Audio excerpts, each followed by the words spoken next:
Sauti hii siku ya leo inazungumza na wewe mwanaume. Nipo hapa kufunguka na wewe kidume sheria 15 za kuzizingatia sana na kuzifuata kama mwanaume halisi, mwanaume kamili. Tuanze na sheria namba 1, bango.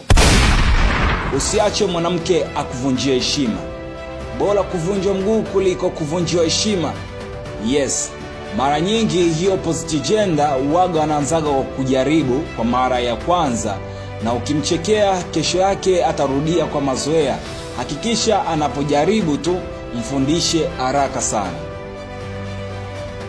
Sheria namba 2, hakikisha unakuwa bora kitandani. Mwanaume heshima kubwa ipo hapa. Usione aibu kuchapa bakora. Hakikisha unakuwa daktari mzuri kitandani. Dunga sindano vema.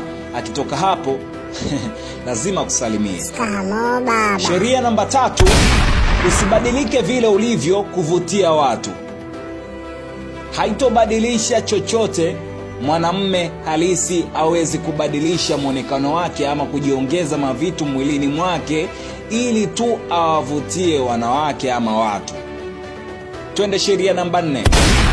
Kamwe usithubutu kumrudia mpenzi wako aliyekuchiti. Hebu tukazie hapa. Mwanamume kurudiana na mpenzi wako aliyekuchiti ni udhaifu.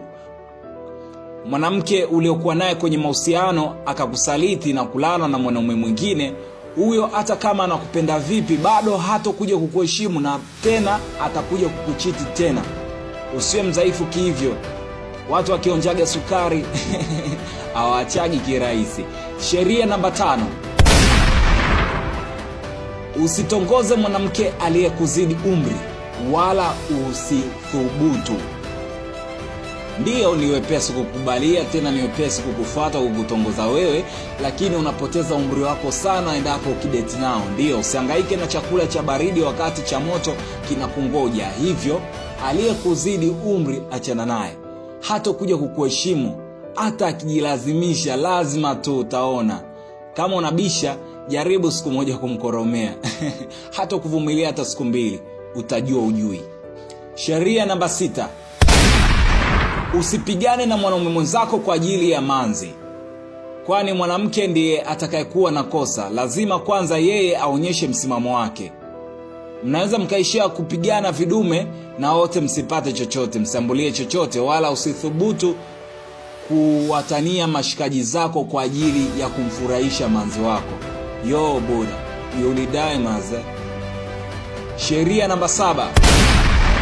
Kila mara kuwa na matamanio ya kuwa bora zaidi ya jana. Hivyo ndivyo mwanaume anahitajika. Sheria namba 8. Usiombe kupendwa, yani usilazimishe kupendwa. Kama hutaki mwache aende. Wapo wanaokuhitaji. Mwanaume ni mwanaume tu mwanaume. Asikwambie mtu. Twende sheria namba 9. Vaa vizuri. Popote unapokwenda hakikisha unavaa vizuri. Unanukia kidogo, ndio mvuto wako uko hapo. Sheria namba 10.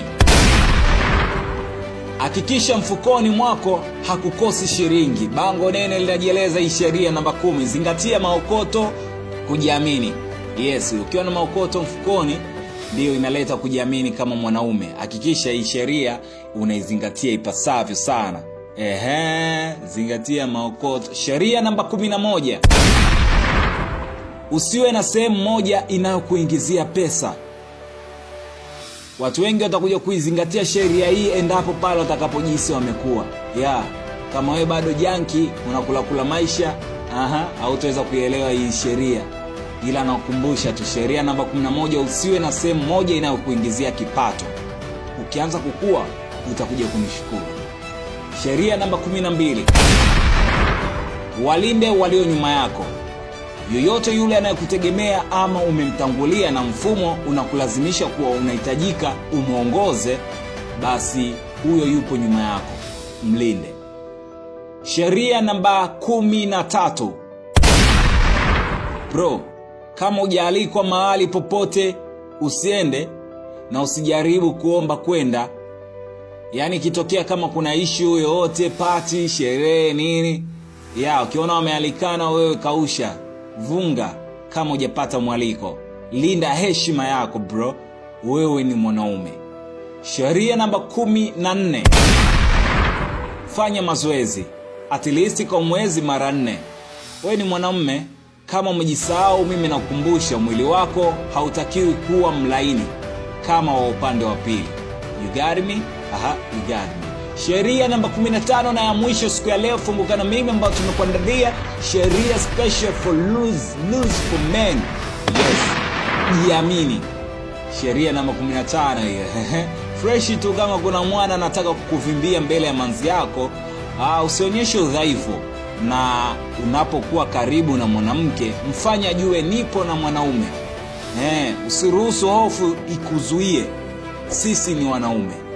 Kiumbe cha kwanza chenye mamlaka kuumbwa duniani ni sisi.